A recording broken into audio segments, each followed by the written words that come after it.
L'innovation, elle est partout. Donc le vrai challenge, je pense, pour les visiteurs cette année, ça va être de parvenir à faire le choix. Mais d'une certaine manière, l'excès d'abondance nuit rarement à la qualité d'une manifestation comme Santexpo.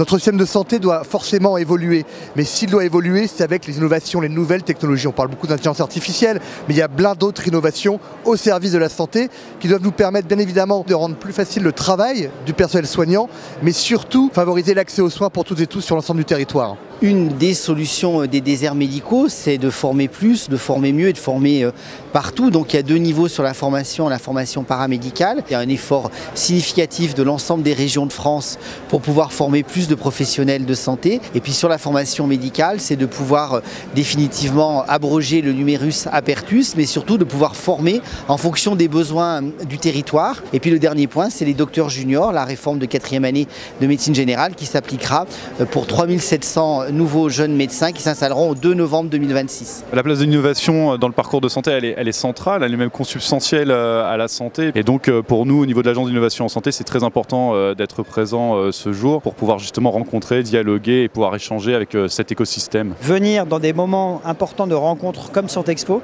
est absolument essentiel pour pouvoir mettre en avant nos acteurs et montrer comment est-ce qu'au quotidien et à travers l'innovation, ils vont contribuer à transformer la santé, améliorer les prises en charge et puis engager des grandes transitions comme celle de la prévention ou de l'intelligence artificielle. France Biotech, c'est effectivement des biotech, mais aussi des medtech et des startups qui développent des solutions de santé numérique. Et au bout du bout, les hôpitaux, en particulier les CHU, vont être parmi les premiers utilisateurs. Et donc ça fait sens que les health tech soient représentés à Santexpo. La chirurgie robot assistée, c'est déjà présent dans 280 hôpitaux en France. Et c'est de donner finalement la possibilité à tout le monde de voir la réalité de la chirurgie robot assistée, de pouvoir essayer la technologie et de se rendre compte des bénéfices, à savoir la vision, la précision et une chirurgie de qualité à la fin. Un des éléments importants qui arrive et qui est déjà présent aujourd'hui sur le marché français, c'est des solutions de streaming qui connectent le bloc opératoire au monde au bout des doigts. La modélisation mathématique, elle peut répondre à beaucoup de questions. Et donc le simple fait d'avoir besoin les uns des autres pour réussir à répondre à une question, je pense que c'est très moteur.